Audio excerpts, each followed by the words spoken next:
All right, how's it going, everyone? Nick Atkin here. It is Saturday morning in Hong Kong. Just waking up the morning after the night before one Friday fights, 85. Ooh, what a dramatic one that kept me up till I think I got to bed 2 or 3 a.m. Wasn't expecting so much drama, which we're going to talk about today. Hope you're all doing well. A rare morning show for me in Asia, nighttime in America. So I'm toying with this idea. I think doing a morning recap of Friday fights going forward is my plan. So let me know if you like the idea. We'll see how the show goes, obviously. But thank you for tuning in if you are here. And don't forget to do all the usual things like subscribe, please, and consider joining the channel as a member for some thrilling perks you can see. And I will explain more later. But this is a new idea. We're going to recap one Friday Fights 85, where else can we start? I have to begin with George Jarvis and his one championship contract. Wow. This could have been a totally different show, huh? But thankfully for George, he did get his contract in the end. Belatedly, we will discuss all of that. Plenty of other drama as well. Brilliant main event. Yodlek Pet, what a badass. Getting up off the canvas after a first round knockdown and knocking out Bueng Luang. Brilliant victory for him. Toyota, we'll get into that fight. A double bonus. Junior Fairtex, sixth straight win. Rungrawee, knee injury against George Jarvis. Tomoki Sato, sorry. Brilliant performance from him in the first fight. He was pretty much down and out, it looked like, after the first round, but he caught Omar Drissi. We will get into it all. But yes, a late night stream. Combat Sports Today. How are you, sir? I'm going to extend the invite, if you want to join the show, actually, because it is your time zone. So hit me up if you want to jump on. If not, I understand. I haven't got Tristan at the moment. Looks like Tristan too busy after everything that happened with Rungrawee, I am sure. Oh, that's Combat Sports Today, not Story of the Fight. Story of the Fight. How do you all? Anyone want to jump on the show? Please let me know. But otherwise, I'm riding solo here. I'm going to discuss it all. Official Louis, how are you doing? Official Louis is a member, as is Story of the Fight, as is Chester. Three of my lovely members. Please consider joining the channel as a member to support the channel so I can do more awesome content for you, such as next week we will be putting out behind the scenes documentary with my man Giuliano. All of that is going to go to help towards paying contributors to do things like that, doing more streams like this, getting me out to more shows, such as last night. I was hoping to go to that, but yeah, I need a bit more cash in the coffers. So if you'd like to support the channel for future things like that, please consider subscribing as a member. It is not, I don't know how much it is per country, something like 25 Hong Kong dollars in Hong Kong, which is about £2.50 in the UK. It varies from country to country. Just click the button, you can see how much it costs in your country. Consider helping me out. If not, all good as well. Please enjoy the content. NG, what is up? Talking about Junior Fairtex, saying Junior is technically good. Oh, I think I've got my hoodie on inside out. I've just realized. Oh well, I was trying to put my hands in the pockets, but they're not here. They're on the other side, touching my belly. So we're gonna roll with it. Inside out hoodie. Break down some fights. Junior is technically good and knows how to win the judges over, but she needs more power if she wants to become another superstar. NG says, yeah, let me know what you think about Junior's win. We'll get into it. If I knew ahead of time, I definitely would have been down. Story of the fight. Oh, it's okay. Yeah, just jump on anyway, Chester says. No, I think this is going to be a regular thing. So if you ever want to jump on anyone, just hit me up. Saturday mornings or Friday nights in the US. But I fully expect people to be enjoying their lives on a Friday night in America. I would be. But if you're watching, enjoy the show. Official Lou, why the morning stream today? Yeah, just a lot to talk about. I'm toying with some new ideas. It's easier for me to do this in the morning than to do one at kind of 1 a.m. after the show finishes. For me, also, those watch-alongs are quite long, and I think they should be reserved for special cards. Last night turned out to be a special card, so maybe we could have done one. But also, the 4 hours is kind of killer, and there's a lot of gaps. Maybe we could cover half of the show. I don't know.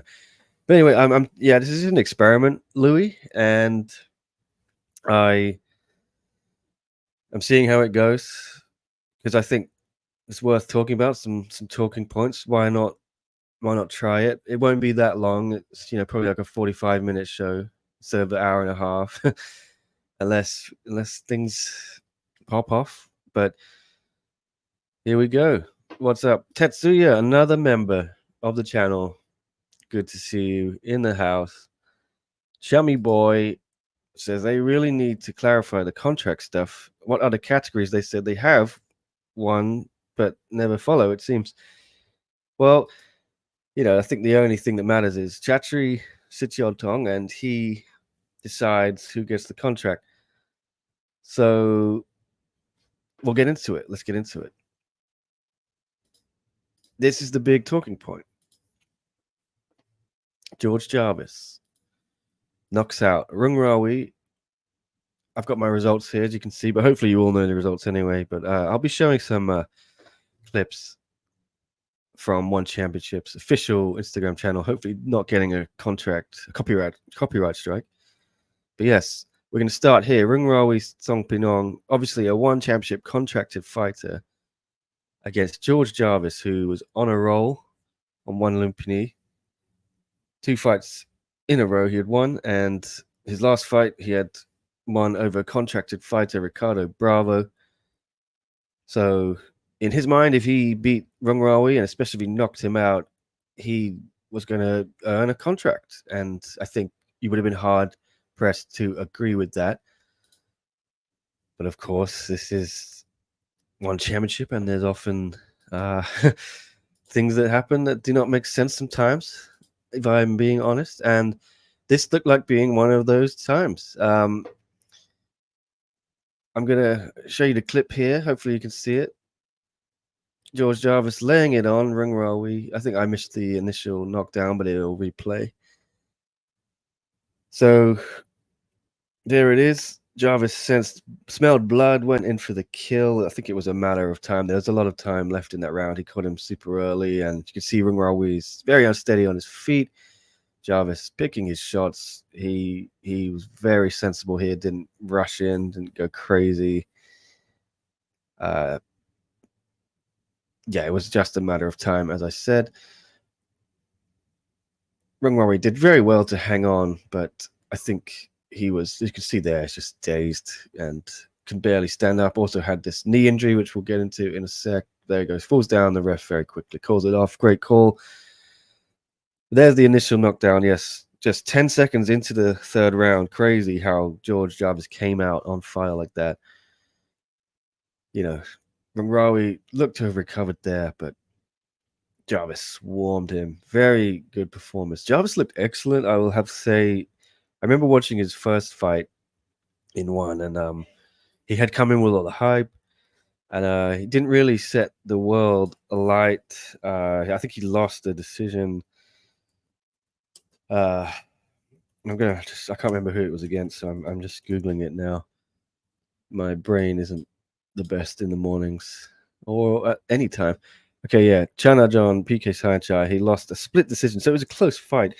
Yeah, but I remember watching it and thinking, ooh, yeah, looked like he struggled to adapt to the 4-ounce gloves and everything.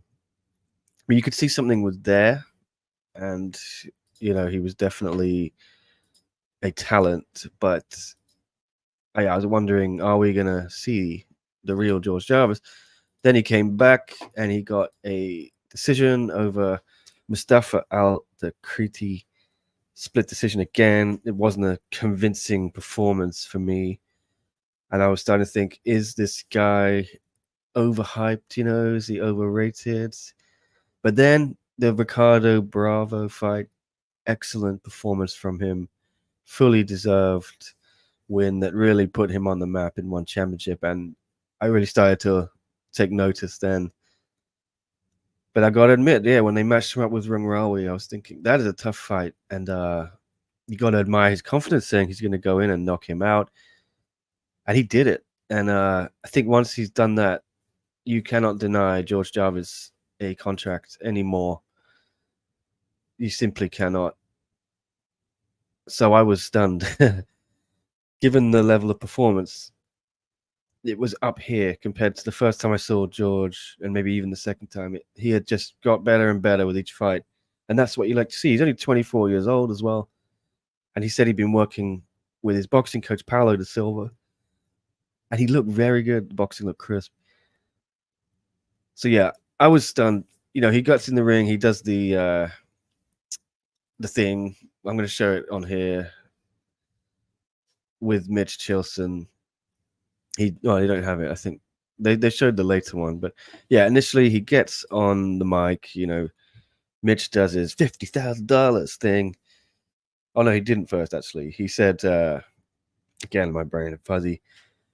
Mitch goes, you are very close. Chatri is telling me to the contract. It's in your future, but, you need one more fight. And you can just see George's face go, oh, from this happiness to despair almost. And I said it on Twitter that I don't think I've ever seen anyone look so unhappy to receive the bonus. He's just, there was no smile. And why would there be? Obviously, the money is probably welcome to him, but he was dreaming bigger. He wanted the contract, and then I think he talked himself into a contract. He gave a brilliant promo, like a WWE style promo, very articulate, as Matt Lucas was telling me. And shout out to Matt Lucas. He was there with Junior Fairtex, and he asked George some questions for me backstage, which I'll be uploading later. It's all go, crazy morning. And you can see there's actually 2 interviews Matt did for me. One before George got the contract and one after. So you can see the contrast in emotion. And yeah, it's just hilarious. And what was I saying? Yeah, you can see the smile drain from George's face when Mitch says he's not getting the contract. But then he gave this very, very articulate promo, and he was reasonable, and he didn't say like, "Oh, that's bullshit." Like you may have seen in the UFC in similar circumstances, or maybe I'm doing the UFC a disservice. But he kind of said, "Well, I just don't know what's next for me. Then I've beaten 2 contract fighters in a row. I can't keep coming back here and fighting all these guys. If you're not going to give me the contract, at least give me a title shot. Let me fight Reggie and Ursel. I want to test myself against the best. I don't know if an unsigned fighter can fight for the title, but I'd love to." And I think he really earned a lot of respect there. He went backstage, as I said, did a bunch of media interviews, very forlorn interviews. And then I'm going to give Chatri all the credit in the world here. I think he realized he made a mistake. And sometimes you can make a mistake and you can like double down on it, triple down on it. You can just bury your head in the sand. But it seems like he spoke to his team. He probably saw some of the reaction online of people in disbelief, including myself. And he put his hands up and said, I got that one wrong. I'm gonna actually just get him back in the ring and give him a contract. So after the next fight, brilliant KO, by the way. I was actually worried they were going to give Leclerc the contract or something, because it was an incredible KO, and that would have rubbed salt into the wounds. But it was only his first win on one championship. So no drama like that. But yeah, they get George back in the ring, and I think at that point you know what's going to happen because it's live TV. They're not going to bring him back in the ring to say, "Well, George, you still didn't get the contract. We want to thank you again." But yes, get him in. Mitch says the boss has changed his mind. Welcome to the big show. And it was one of the great moments, I think, in Friday Fights. We got there in the end. It's a roundabout way. And I think this is actually better because it's memorable, right? If George had just got that contract straight away, obviously great. But this one is very memorable, and he'll be so happy with that. And I've got some reaction from George. I'll tell you now what he said. But I'm just going to go through some comments here. Combat Sports Today didn't even watch OFF 85 earlier today, but Combat Sports Today has just signed up as a new member, so I don't even care he hasn't watched one Friday Fights 85. What a legend. Combat Sports Today becoming the 13th member of this channel. Lucky 13, I would call it, not unlucky. Well done. Thank you so much to Phil, a big supporter, and it means a lot to me. As I was saying at the top of the show, becoming members just gives me a little bit of extra change in the pocket to pay for more content, go to more shows. That's the plan. And to pay contributors to help me grow the channel. And you get some perks. You get a little belt next to your name. You get some custom emojis you can use. They will be expanding that list. Once I reach a certain amount of members, I can add more emojis. And there's other things in the list. Just check it out. And also, you can hit me up anytime. This is going to be a new perk I'm adding to the list. Hit me up anytime on social media, in a DM situation. Slide into my DMs, and I will give you exclusive behind-the-scenes info. A lot of you know this already. You already hit me up. I have a little circle. It's usually the people who are the members on the channel. Trust me, you'll get a little bit of extra info you don't see me post anywhere else. And hopefully some of these other guys will tell you they do enjoy those chats we have. Very revealing. But yes, that is a perk. So if you want to be a member, join the inner circle. I will hook you up with things I can't say. But here we go. I'm getting back into more comments quickly. Story of the fight, also a member, says the patience from Jarvis was super impressive. It was. Thoughts on the Toyota KO, Kieran Hope. So we will get into that, Kieran. Thanks for watching and tuning in. NG saying he does a really good job of disengaging from the clinch and landing hard combinations, neutralizing the regular tactic Ty's use against strong boxers. Indeed.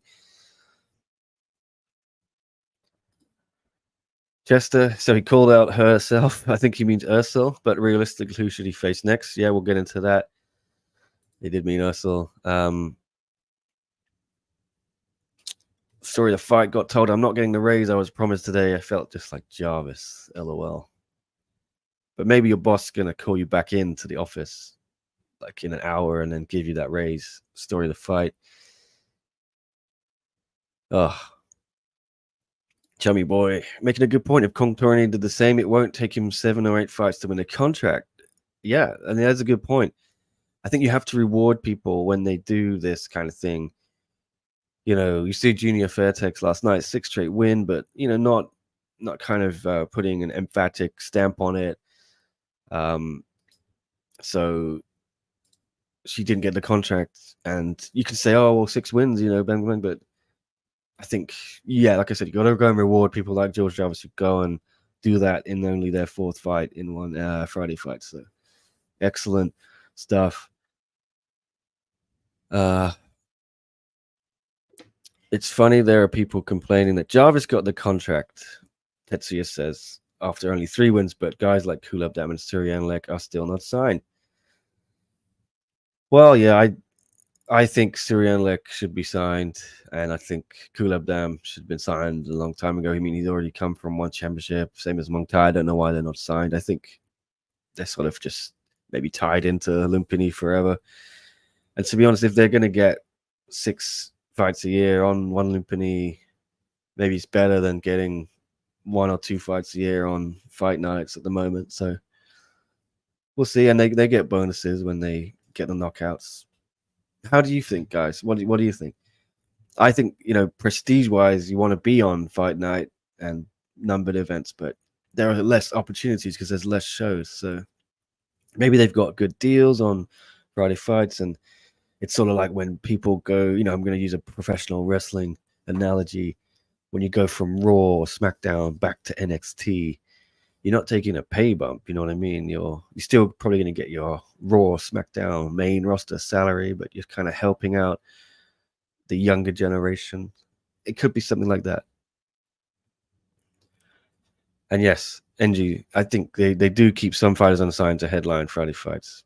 I think you need a Kulabdam, you need a Mongtai, you need a Suryanlek to kind of lead the charge, the Thai half of the card, if you will. Always needs filling with big names. So I don't think they'll stay there forever, but I think they will be there for a while. And one more time, thank you, Combat Sports, today for becoming a YouTube member. It means so much to me. Gotta sell tickets, Story of the Fight says. Indeed. And Chester makes a good point. Heavyweights are harder to fill. I think that's why they grabbed them on less fights. So I agree with all of that. Ugh, everything's a go in my world. Right. But anyway, well, yeah, we're going to talk about who next for Jarvis. Yeah, I don't think he would jump straight to Ursol. I think you've got to give that to Dmitry Menchikov still. And even if Rungrawee had one, obviously, Tristan is my boy, and we do the Monday show usually together. But I still would have said Menchikov deserved title shot above Rungrawee, even if Rungrawee had gone and knocked out George Jarvis here. I just think Rungrawee has had that would have been a third win in a row, but I think Menchikov's 3 wins stack up more impressively.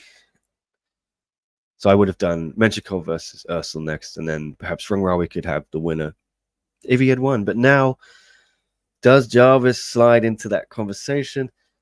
I don't know. I think you could ride the wave of momentum, and he's got a lot of support. I think he's going to be a star in one championship. He says, I'm the future king of the lightweight division. Could happen, but I would probably start him off against someone else first. I wouldn't rush too hard. Plenty of guys they could give him in that division. You could do him and Sinsamut, Sinsamut is becoming a bit of a gatekeeper. Let's see, if Jarvis can prove that knocking out 2 ties in a row would really cement him, I think, for a title shot. Plenty of other guys around there. The new guy, Youssef Asuk, just won, beat Sinsamut. You could do that. Might be a good contender fight. Number 1 contender. I don't know if Musin Shafi's still around. Liam Nolan knocking around, like an all British thing could do. Yeah, I feel like Jarvis has got momentum now, and that's a good fight because Liam Nolan was kind of like the big British hope in this division. Kind of maybe lost his way slightly after the last defeat. Maybe Sky Sports would like that. Well, you want to keep them apart, and I'm sure they're actually quite close friends. I know the Haggerty bros and Jarvis are friends, so given Liam trains with them, I'm probably sure they're not going to fight unless they have to. Just an idea. But interesting. Jarvis could really come in and be one of the big British names straight off the bat, which Sky Sports would love, I'm sure, and which one would love because they want to grow in that market. Jarvis is pretty big on socials too, it seems. Story of the Fight. Good point. Yeah, he is. Could send me a link. Combat Sports is coming in. Okay. How do we do this? don't know what, maybe on Twitter. I'm sending you a link. Big Phil coming in. All right. Join the madness. Join the madness. I'll be doing like another half hour, guys. So not too much madness because I've got to get to the pier. I'm jumping on a boat to go do a hike as well. I'll be doing some work on the boat. So much work, but it is Saturday. One should be pushing Jarvis even. Tetsuya says it's good for them if they want to enter the UK market. If Jarvis becomes champ, they can do Haggerty versus Nico, Jarvis versus Nolan in the UK. Great points. I would keep perhaps Jarvis and Nolan apart though. Just have the British guys beat non-Brits on a show is the way to build yourself in that market. You know what I mean? I mean they can't avoid Haggerty versus Nico perhaps one day, but anyway. I have to move on just because we got a lot to get into. What's next? Perhaps Rungrawee. I could just briefly discuss. He obviously, like I said, tight with Tristan, and he informed me that Rungrawee suffered a pretty bad knee injury. It looks like, saying the doctors think it's a meniscus injury. I've had that injury twice in my life. I'm welcoming in Phil. What's up, Phil? What up? Long time. Never spoken to you in person, but what's going on, guys? I thought I had to hop in. It's like what? It's 11 o'clock. I'm not gonna lie, I was half asleep. And then shit. I saw your notification. I was like, yeah, I gotta jump in. Well, welcome to the fray. What did you think? You didn't see the show, but you see all the drama, I imagine. It was kind of funny because like right before I was about to go to bed, I was watching George Jarvis, his post-fight interview when he got the contract after he beat what's his name, Rungrawee. Yeah, I was kind of bummed out because like Eric was telling me, he was like, "Yeah, man, Rungrawee he's gonna beat this freaking guy and everything." And I saw the highlight, he got knocked out. I'm like, well, that ain't happening. That's what we call the curse of Eric. You know. Yeah. Speaking of it, yeah, he's been real bad luck for me when it comes to picking fighters. I don't listen to a word he says in general. You know, I would never take any betting advice off. Yeah, he told me to pick the guy that did the soccer kick last week, I think. Of course. Well, I would have picked, Rungrawee. But it's just what we call the curse of Eric. It's like the Drake curse. Just don't listen to him. Yeah. We all know Eric, great guy, but he's cursed. I actually got a funny story about Eric coming up. We all do. Just unleash it. I'm sure you guys are the biggest fans of Karate Combat, right?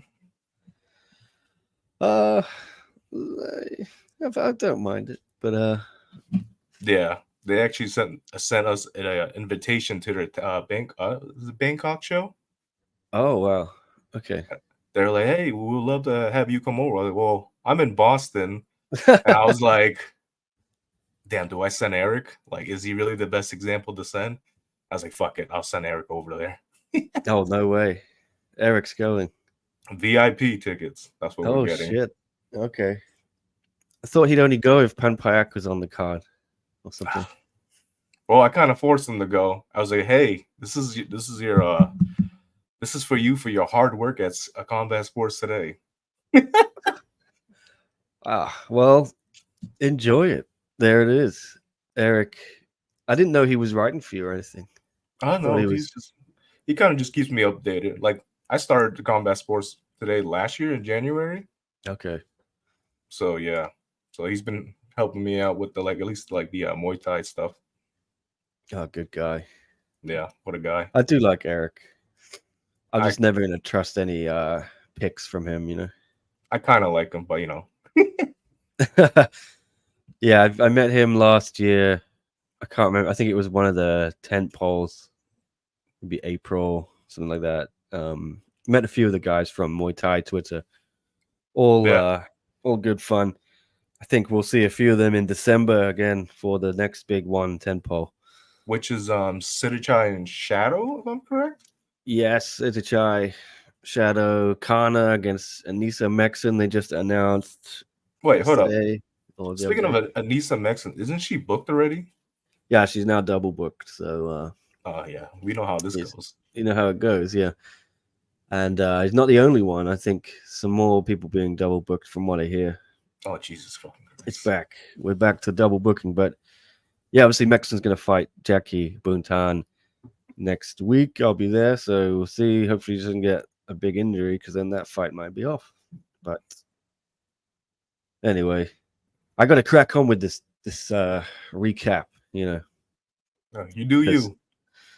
What do you think? Rungrawee here. Tristan's telling me, you know, doctors looked at his knee. He's got a meniscus tear. I've had that injury myself twice. It's pretty horrible to play on with, you know, or to fight. Obviously, fighting with is going to be a lot worse, especially when you're using your legs. I used to play a lot of football, and then I would just have this injury. I think I ignored it for months. Played with it every time. It's agonizing. Talking about soccer, right? Yeah. If this is what happened, I'm sure it was very painful for Rungrawee. Fair play to him for carrying on, but it sounded like it happened pretty early in the fight. I don't want to take anything away from George Jarvis' performance. Well-deserved victory and contract for him.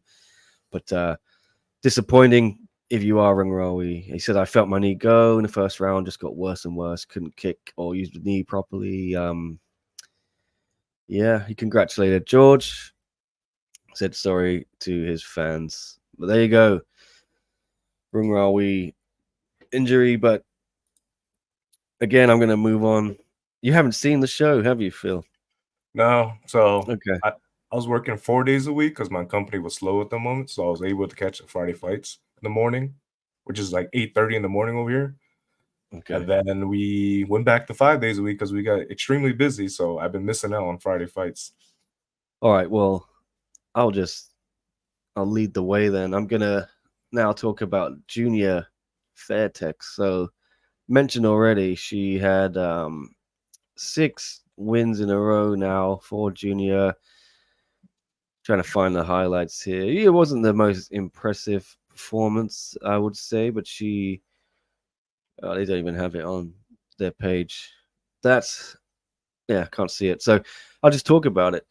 Yeah, Junior Fairtex, she beat Florencia Greco, who was a debutant in 1, and like I said, not the most impressive performance, but I think she lost the first round, had a little bit of adversity, and then fair play to her. She kind of bounced back and did enough to get a unanimous decision. Used the kicks like she did against the Japanese girl. I forgot the name last time, just to sort of stay out of range. So good performance, and she's only 19, I think. Plenty of room to grow. I think she perhaps could have got a contract with a knockout, but I don't think you need to. She's one of the people you don't need to rush. Yeah, so I'm not sure how much you know about Junior, Phil. Thoughts? I'm looking at her page right now on one's website. She's 6-0 and she doesn't have a contract yet. Well, that's it. I think she's developing and growing, and they're giving her. I think this was one of the tough tests she's had, and so was the last fight. I think they're giving her time to develop, not rushing it. I think if you took her straight up now to the main roster, she may struggle. It's better to perhaps do this.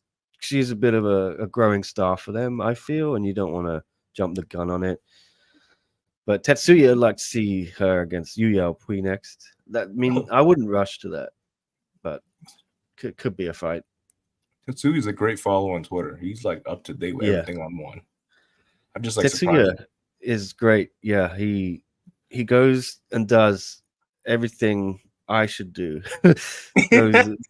Trolls like the social media of all the fighters and just presents it in a very clean, clear format on Twitter, translates it, helps me a lot. So thank you, Tetsuya. Yeah, man. For all you do.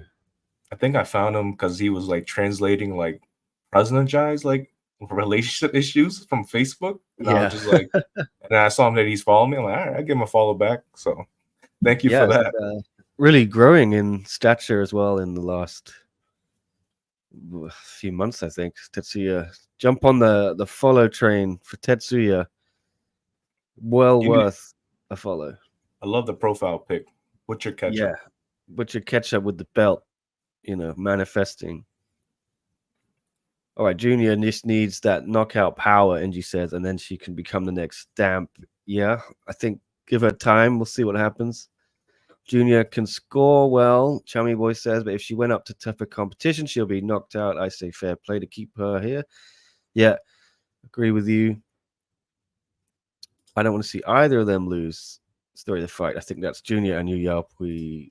Tetsuya, of course, we love your posts. Love them. Seriously, get on the Tetsuya hype train, everyone. Invest in Tetsuya now. You're going to see stocks rise. Now, is Junior's in the same division as Stamp, right? Yeah, Stamp was there last night, and they're teammates. They trained together. So yeah, she's just a kid, I wouldn't rush this. I think people like to get behind certain people, but let her develop. From what I've seen, I don't think she'd be ready just yet for that jump up. Better to just beat more people on Friday fights, I think, than potentially going up and losing your momentum, losing your. Look at what I will use. The case of who is it? Rambalek, perhaps. Yeah. Or Ferrari Fairtex, maybe you can say. Ferrari, yeah, he went up pretty early. Yeah, I think he even started on one. I'm not sure. He was even on Lupini, but he's had to kind of go back to Lupini and rebuild himself after a couple of losses on the main roster. So it can always be detrimental, You don't want to make that jump unless you're ready. But anyway, I got to rush through some of this stuff. So I'm going to mention this opening fight, Omar Drisi, Tomoki Sato. Thought that was a great win for Sato. Tiger Muay Thai guy. And Felipe Lobo was there as well. Good knockout. I'm going to show the knockout here if I can figure it out on screen. Are we allowed to show knockouts on the screen? I think we're going to see what happens. I think I'm whitelisted, given I have a Bangkok Post, so they let me get away with it. There you go. Yeah, but this is it. Drisi and Sato. This kind of came out of nowhere.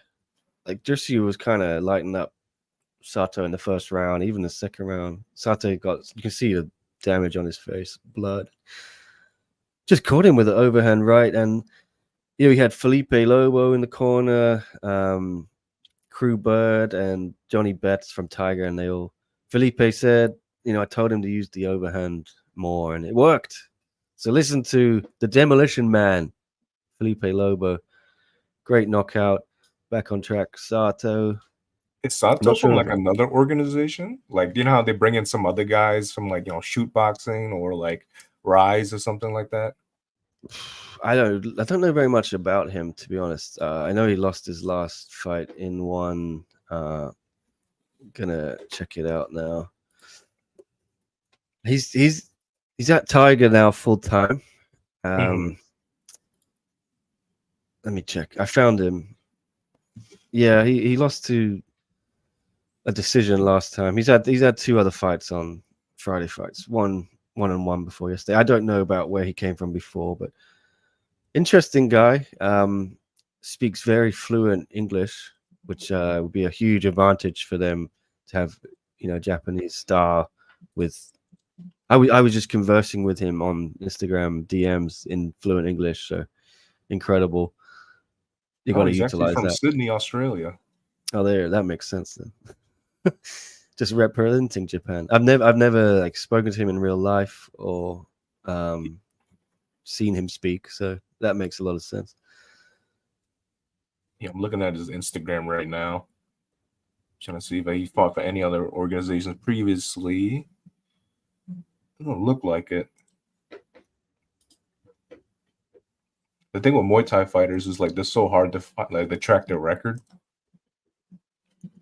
Yes, I was trying to do that yesterday with someone and just couldn't find it. Yes, NG. This was a great knockout, big win for Japanese fighters on Friday Fights. Exactly. Could have a potential star. If he's from Australia, he's going to have fluent English. So, isn't Martin Nguyen from Australia, right? If I'm correct. Yes, he is. And he's kind of representing Vietnam as well. Mm-hmm. So we could have an Australian representing Japan. Yeah, why not? Work for Martin. Good work for Mr. Sato. All right. I want to move on again. I'm just running out of time. But Ivan Bondarchuk, unanimous decision over Suleimanov. I'll be honest, I was not really paying too much attention on this fight. I feel like the MMA on the One Friday Fights cards, like they don't really mean much to me. You know what I mean? Rather than the one fight nights. I was kind of joking with someone, with Connor, saying I think they're putting MMA on these cards just to show how much better Muay Thai is, you know. But I think it serves its purpose. I think what is really cool I like is they seem to now be starting the show with a Muay Thai fight. Yeah. Up until now, it was like we're going to start with some grappling and some MMA, and 9 times out of 10 it was just kind of dull start to the show. Why don't we start with a big knockout? Yeah, much better, I think. Yeah, like as soon as they start putting the grappling on, I'm just like, yeah, I'm just gonna wait until I see the notification. Yeah. Until somebody says, all right, I mean, well, from one, like this fight is next. You know what I mean?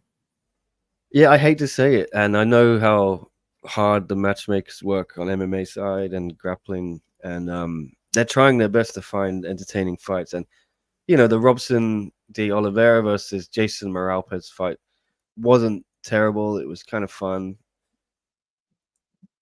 but it's just not. It's not the same product, is it? The Muay Thai is. You're pretty much guaranteed to have an entertaining fight with every Muay Thai fight on these cards. It stands out when one of them is boring, Yeah. And the thing is too, like it's lumping. Like if we're doing the Friday Fights cards, I think it should be strictly like Muay Thai and kickboxing. And then like when you do the Amazon cards, like let's put the MMA on the Amazon cards. That's how I feel. I think one of the other aspects of the MMA on here is just they're trying to find new stars to put on those Prime Video Amazon shows, so they have to do it.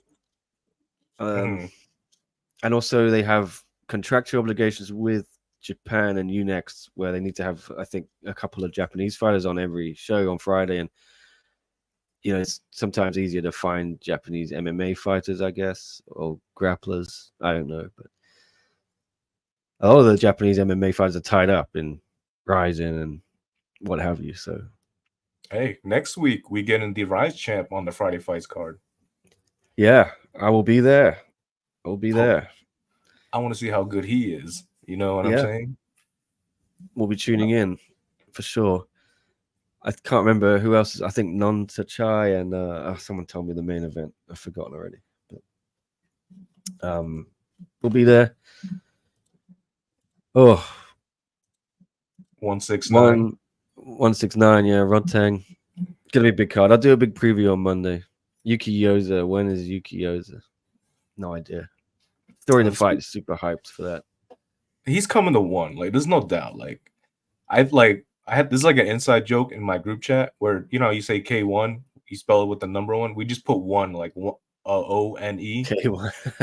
Because they're all coming to 1. Like at this point, like have you seen the K1 open weight tournament? It's sad. It's so sad. So I think K1's falling apart. I mean, I don't follow K1. Just I see highlights pop up on my feed, and I see people saying, what I generally see is people saying, yeah, this so-and-so has just left K1 to come to 1 championship. So that is what I see. Yeah. We spoke to one of their fighters, Capper Mucinex. I can never say his last name, but he's been calling on guys from 1 and then just like, why don't you just come over? Like add some let's add some spice to the featherweight division and won, at least kickboxing. Yeah, I saw that interview. I think everyone just in Japan is looking at the bonus, you know what I mean? And they're thinking, I've seen some of them admit that, yeah. He even admitted the bonus. He was like, hey, me and Marat, yeah, nobody's going to beat us for the bonus. Exactly. The bonus is very good piece of enticement from Chatri. Let's see if these people end up. I've got to speed through the rest of this card quickly. We mentioned Junior Shin and Takuma Ota. UD for Ota. I didn't really pay too much attention on that one. Rungrawee Jarvis mentioned. Lekla, that was a good knockout. Toyota and Dechanan was a excellent fight. I think both guys got the bonus, if I'm right. Eagle Muay Thai. I like it. Yeah, it was what a name. Just all of it. I'll try and find Toyota and his Lekla. We'll just show that quickly. Some good knockouts. I am speeding through the rest of this card, sorry. No worries. Yeah, life's getting in the way. I was saying earlier, I was worried that maybe they were going to give this guy a contract for his first win on one, just right after George Jarvis. Yeah, flatlined him. There we go. Pink shorts, you deserve to lose. I don't care. Let me find Toyota now, though. This was an incredible fight. Just war, and Chatri gave a bonus to Dechanan, even though he lost, which is rare, I think. Yeah. For Friday fights, when they say 350,000 baht, they only do those type of bonuses for the Friday fights card, right? Yeah. And then the 50K for the Amazon cards. Yeah. Okay. Just want to make sure. Well, there are special circumstances. I think Superbon got a 50K on the last Friday fights tentpole because I think that's in his contract. I think if you come down from the main roster to a Friday fights tentpole and you get a bonus, you still get a 50K, but usually it is 10,000, whatever 350,000 baht is in USD. And I think you see it more often. There have been a few times both fighters have got the bonus even though they lost, but not often when they get finished like that. So fair play to Chatri. I think I've only ever seen a double 50K bonus once with Stamp and Supergirl. But yeah, great fight. That was a real war. And then what else do we have? Pet Hua Hin and Pet Simok, unanimous decision for Pet Hua Hin. They delayed the Brazil fight, Brazil versus Dway Lin Tet, until after the show because of timing issues, I think. So we'll get to that. Samingdam against Akif Gulazada. Yeah, we need to look at this knockout. This guy's scary, Phil, huh? Look at this. Yeah, this is Chingiz's guy. Yeah, he's just like a mini Chingiz, basically. Oh, loose Chingiz? At least we get his other guy. Yeah. How old is he? Jesus Christ. He's young. He's young. He's like 20 or something, right? I seen Beyond Kick post his highlights. I'm like, holy shit. Yeah. Just beat the brakes off poor old Samingdam, who is no mug, as I was saying. 19 years old. Scary. 2 wins now and one. Muay Thai. I just realized the gloves too, because I'm thinking Ching is kickboxing. This kid's doing Muay Thai. But he's with Mehdi at Venom, I think. Mm-hmm. So he'll get fights. And yeah, one to watch out for, definitely. No, excellent performance. Those elbows were vicious. I love when fighters go in like that. It's like a video game. They just spam one button. He's just spamming the elbows. Absolutely. Incredible performance. What weight class is this? Someone asking. Flyweight, I think it was. So flyweight over there is 135. I'm correct. It always confuses me, but let's say yes. This kid's debut with kickboxing, and he won that too. Yeah, so he can do it all. Akeith is the next superstar, Tetsuya says, for sure. He can also fight, both of them. Gulu is his nickname, apparently. Story of the fight says. Yeah, they'll definitely try to make him a two sport world champion. They're going to run out of belts, though, to have people be 2 sport champs soon. Because Superleg's going to have 4. I was just about to say that. Because are they gonna make Superleg have all 4 belts? I don't think they'd ever let him get near Rodtang's one, but we'll see. And main event was Yodlek Pet Poing Luang. I kind of mentioned it earlier, but we'll show the highlight. It was worth watching because he got knocked down in the first round, as you can see there. Mm-hmm. Picks his ass up off the canvas. Comes back in the third round, 2 knockdowns. Second one, ref seen enough. And Poing Luang looked completely out of it.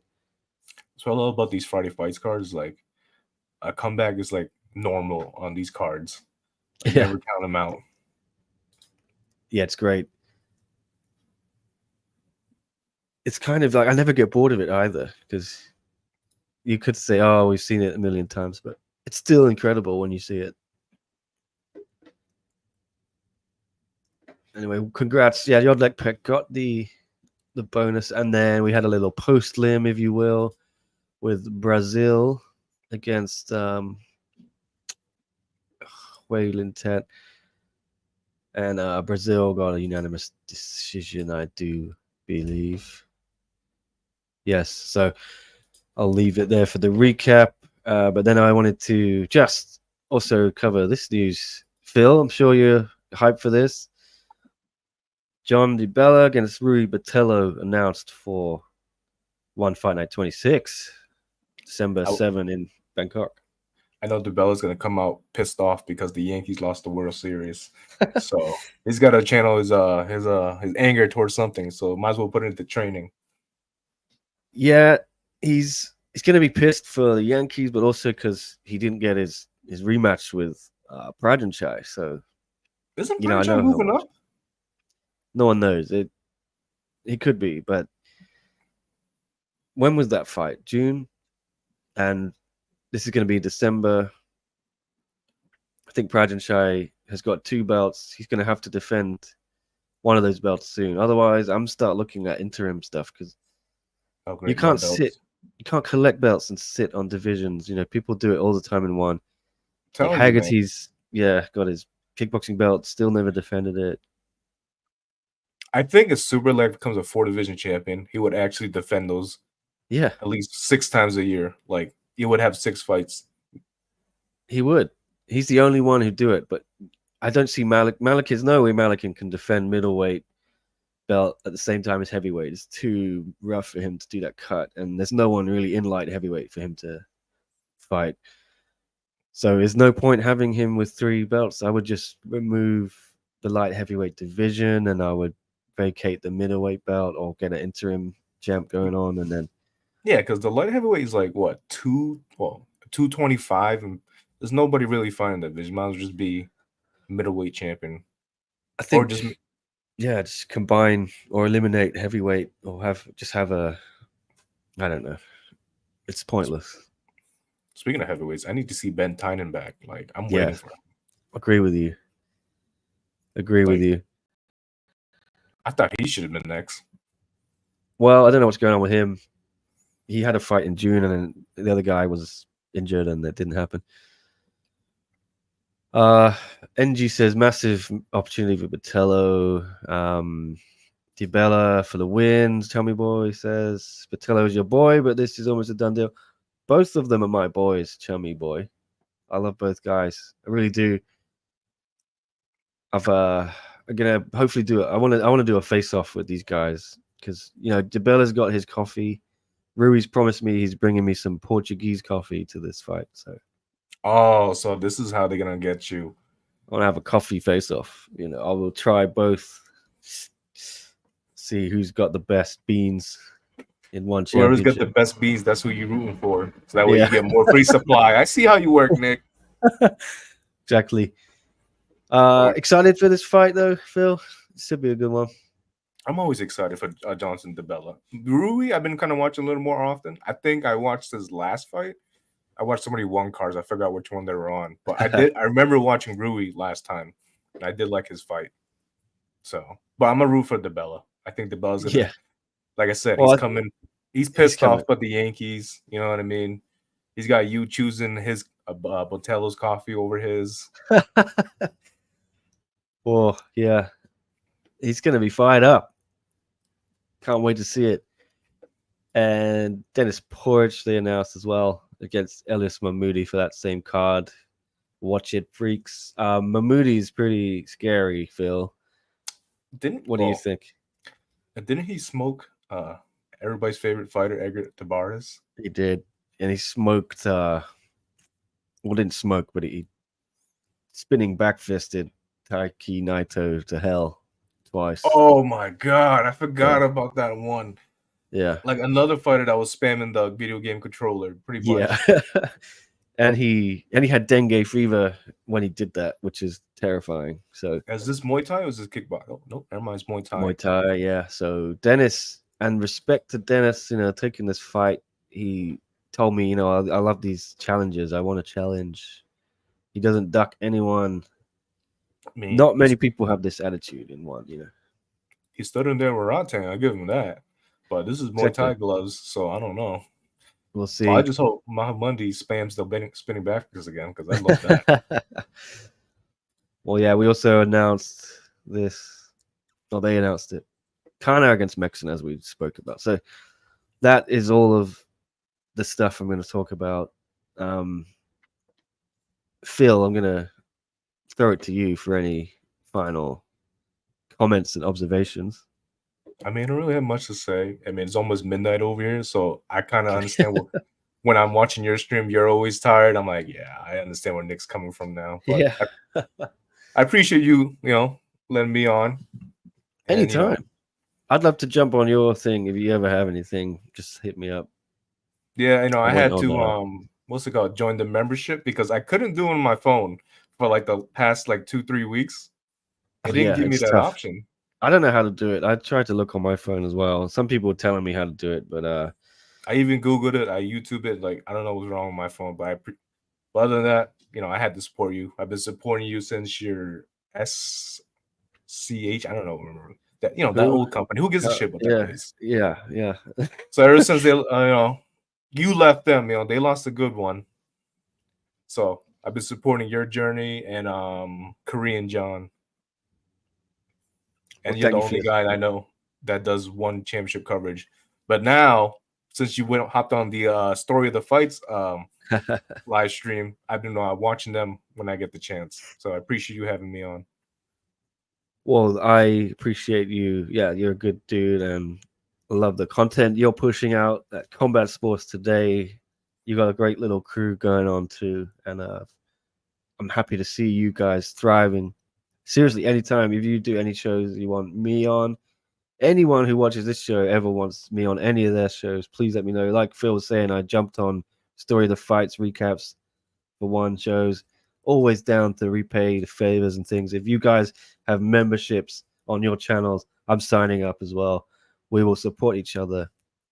Phil, I don't know if you experienced it, but MMA media normally tried to tear each other down, and especially that's not me. When other pages reach out to me, because I started this last year and people were just surprised how fast I grew. You got to figure out the algorithm and stuff like that. I don't want to give too much, but the best advice I would give to somebody who wants to start a page is consistency.